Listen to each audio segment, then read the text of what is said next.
সুপ্রিয় শিক্ষার্থী বন্ধুরা, আমান ইজি এডুকেশনের পক্ষ থেকে তোমাদেরকে জানাই আন্তরিক শুভেচ্ছা ও অভিনন্দন। আজকে সপ্তম শ্রেণীর তোমাদের গণিত পাঠ্য বইয়ের প্রথম অধ্যায়ের অনুশীলনী 1.1-এর পর্ব 6-এ তোমাদেরকে স্বাগতম। তো আজকে তোমাদের মধ্যে আলোচনা করব তোমাদের পাঠ্য বইয়ের 6 নম্বর অঙ্কের সমস্যার সমাধান নিয়ে। তো আশা করি পুরো ভিডিওটি তোমরা মনোযোগ দিয়ে দেখবে। তো বন্ধুরা, এখানে 6 নম্বরে বলা আছে 5605-এর সাথে কোনো ক্ষুদ্রতম সংখ্যা যোগ করলে যোগফল একটি পূর্ণবর্গ সংখ্যা হবে। গত পর্বে তোমাদেরকে দেখিয়েছিলাম কোনো সংখ্যার সাথে কোনো ক্ষুদ্রতম সংখ্যা বিয়োগ করলে বিয়োগফল একটি পূর্ণবর্গ সংখ্যা হবে। ওটা ছিল বিয়োগ করলে, কিন্তু এখানে যোগ করতে হবে। প্রথমে আমাদেরকে এই সংখ্যাটিকে ভাগের সাহায্যে বর্গমূলের নেই সংখ্যাটি বর্গমূল করতে হবে।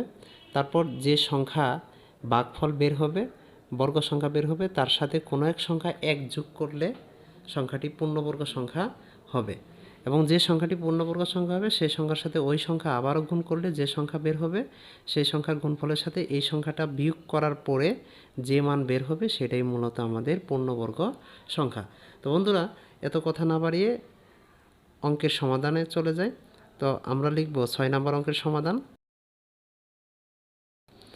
তো এই সংখ্যাটিকে প্রথমে আমরা বর্গমূলের সাহায্যে ভাগ করব।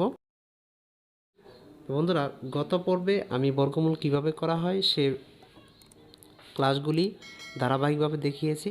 তো তোমরা যদি গত ক্লাসগুলি দেখে না থাকো তাহলে আমি তোমাদের এই ভিডিওর ডেসক্রিপশন বক্সে সেই ক্লাসের লিঙ্কগুলো দিয়ে দিব, সেখান থেকে তোমরা ক্লাসগুলো দেখে নিতে পারো।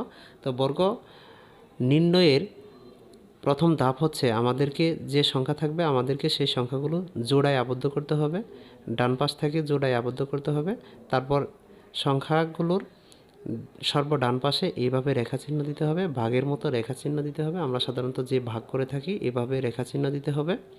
তারপর এখানে সর্ববাম পাশে যে সংখ্যা থাকবে এই সংখ্যার বর্গ নির্ণয় করতে হবে, অর্থাৎ সর্ববাম পাশে আমাদের সংখ্যা আছে 56, বর্গ নির্ণয় করতে হবে। আমরা প্রথমে 1, 2, 3, 4, 5, 6 এইভাবে দিতে থাকবো। যে সংখ্যাটি 56 অথবা 56 নিচে হবে সেই সংখ্যাটি নিব, এবং 56 উপরে সে সংখ্যা নেওয়া যাবে না।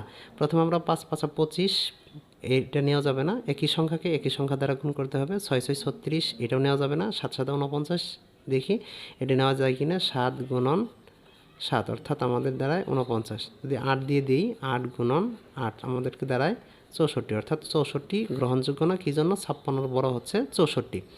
তাহলে আমাদেরকে লিখতে হবে 7, এটা কি আছে? নিচে আছে। 7 7 কত হয়? 49। তাহলে বর্গমূল কত দাঁড়াইলো আমাদের? 49। এখন আমাদের পরবর্তী কাজ হচ্ছে 56 থেকে 49 বিয়োগ করতে হবে। 56 থেকে 49 বিয়োগ করলে আমাদেরকে দাঁড়ায় 7। তার পরবর্তী কাজ হচ্ছে 7-এর এই পাশে একটু জায়গা রেখে দিতে হবে, এই পাশে একটা রেখা চিহ্ন দিতে হবে, এবং এখানে যে মান বের করব এই মানের ডাবল নিতে হবে, অর্থাৎ দ্বিগুণ। 7-এর দ্বিগুণ হচ্ছে কত? 14। তাহলে আমাদের 14 7-এর ভিতরে যায় না। তাহলে কি করতে হবে? এখানে যে এক জোড়া সংখ্যা আছে এক জোড়া সংখ্যা কেটে নিতে হবে, অর্থাৎ 0, 5 আমরা কেটে নিব। তারপরে ধাপ হচ্ছে এখানে এমন একটা সংখ্যা দ্বারা গুণ করতে হবে যেন ওই সংখ্যা দিয়েই এই সংখ্যাকে গুণ করলে আমাদের 705 হয় অথবা তার সমান হয়। যেহেতু আমাদেরকে বলা হয়েছে যে এখানে যোগফল পূর্ণবর্গ সংখ্যা হবে, এখানে আমাদের যে সংখ্যা বের হবে এই সংখ্যাটি কি হবে? যোগফল পূর্ণবর্গ সংখ্যা হবে। তাহলে আমরা এখানে কত সংখ্যা দিব? 4 দিয়ে যাবে। তাহলে 4 দিয়ে 705-এর ভিতরে কতবার যায়? 576 বার। আমরা 4 এখানেও লিখবো এখানেও লিখবো, আবার এই 144কে 4 দ্বারা কি করতে হবে? গুণ করতে হবে। 4 4 16, 16-র 6 হাতে থাকে 1, 4 4 16 117, অর্থাৎ 4 1 4 1 5, 576 বার আমরা এই গুণফলটা এখানে লিখব 576। তাহলে আমাদের এখানে পরবর্তী ধাপ হচ্ছে বিয়োগ করতে হবে। 15 থেকে 6 গেলে 9 থাকে, হাতের 1 আসে ইনু 8, 10 × 8 গেলে 2, হাতের 1 আসলো ইনুকে 6, 1 থাকে, 129 অবশিষ্ট থাকে। 129 বিয়োগ করতে হবে, কিন্তু যদি বলতো যে বিয়োগ ফল পূর্ণবর্গ সংখ্যা তাহলে আমাদের 129 হইতো, কিন্তু এখানে বলা হচ্ছে যোগফল নির্ণয় করতে বলছে। যোগফল একটি পূর্ণবর্গ সংখ্যা হবে।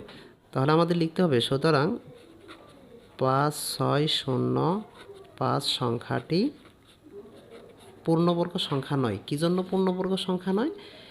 আমাদের অবশিষ্ট আছে, এই কারণে পূর্ণবর্গ সংখ্যা নয়।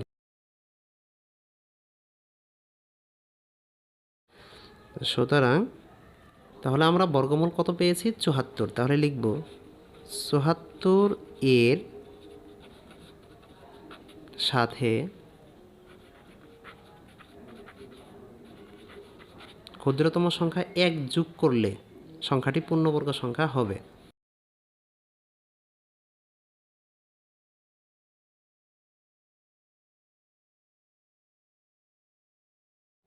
তাহলে আমরা ৭৪ এর সাথে ১ যোগ করব,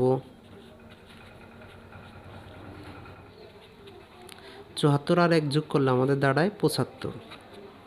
অর্থাৎ ৭৫ গুণন ৭৫ দ্বারা গুণ করলে ৭৫কে ৭৫ দ্বারা গুণ করব, অর্থাৎ একই সংখ্যা দ্বারা আমাদেরকে একই সংখ্যা গুণ করতে হবে। বর্গমূলের নিয়ম হচ্ছে একই সংখ্যা দ্বারা একই সংখ্যাকে কী করতে হবে? গুণ করতে হবে। তাহলে ৭৫কে ৭৫ দ্বারা গুণ করলে আমাদের গুণফল দাঁড়ায় ৫৬২৫।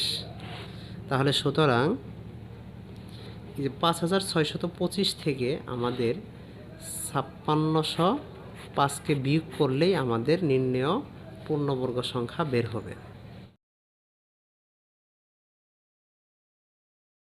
তাহলে লিখতে পারি সুতরাং নির্ণেয় ক্ষুদ্রতম সংখ্যা ২০। এটাই আমাদের অ্যান্সার। তো বন্ধুরা, আজকে যে অঙ্কের সমস্যার সমাধান করালাম, এই অঙ্কের উপর ভিত্তি করে তোমাদেরকে একটা হোমওয়ার্ক দিলাম। এই হোমওয়ার্কটা বাড়িতে অবশ্যই চেষ্টা করবে। ৫২,৮৯৪ এর সাথে কোনো ক্ষুদ্রতম সংখ্যা যোগ করলে যোগফল একটি পূর্ণবর্গ সংখ্যা হবে। এই অঙ্কটা অবশ্যই বাড়িতে তোমরা অবশ্যই চেষ্টা করবে। তো প্রিয় শিক্ষার্থী বন্ধুরা, আজকে তোমাদের মধ্যে আলোচনা করলাম তোমাদের পাঠ্য বইয়ের অনুশীলনী ১.১-এর ৬ নম্বর অঙ্কের সমস্যার সমাধান নিয়ে। আশা করি তোমরা সমাধানটি বুঝতে পেরেছ। আগামী পর্বে তোমাদের মধ্যে আলোচনা করা হবে তোমাদের এই পাঠ্য বইয়ের ২য় অধ্যায়ের সমস্যার সমাধান নিয়ে। তো প্রিয় শিক্ষার্থী বন্ধুরা, আজকে তোমাদের মধ্যে আলোচনা করলাম তোমাদের পাঠ্য বইয়ের অনুশীলনী ১.১-এর ৬ নম্বর অঙ্কের সমাধান নিয়ে। তো ধারাবাহিকভাবে সবগুলো ক্লাস তোমাদেরকে দেওয়া হয়েছে এবং পর্ব আকারে তুমি যদি ক্লাসগুলি নিয়মিত দেখে থাকো তাহলে অবশ্যই তুমি উপকৃত হতে পারবে। পরবর্তীতে তোমাদের গণিত পাঠ্য বইয়ের পরবর্তী অধ্যায় নিয়ে আলোচনা করব। তো সেই পর্যন্ত তোমরা সুস্থ থাকবে, ভালো থাকবে। তবে আরেকটা কথা, যদি তুমি আমাদের চ্যানেলে নতুন হয়ে থাকো তাহলে অবশ্যই চ্যানেলটি সাবস্ক্রাইব করে পাশে থাকা বেল আইকন অন করে রাখবে, যেন আগামী পর্বে পরবর্তী সমস্যার সমাধানগুলো তোমাদের নোটিফিকেশনে চলে যায়। তো বন্ধুরা, সম্পূর্ণ ভিডিওটি দেখার জন্য অসংখ্য ধন্যবাদ।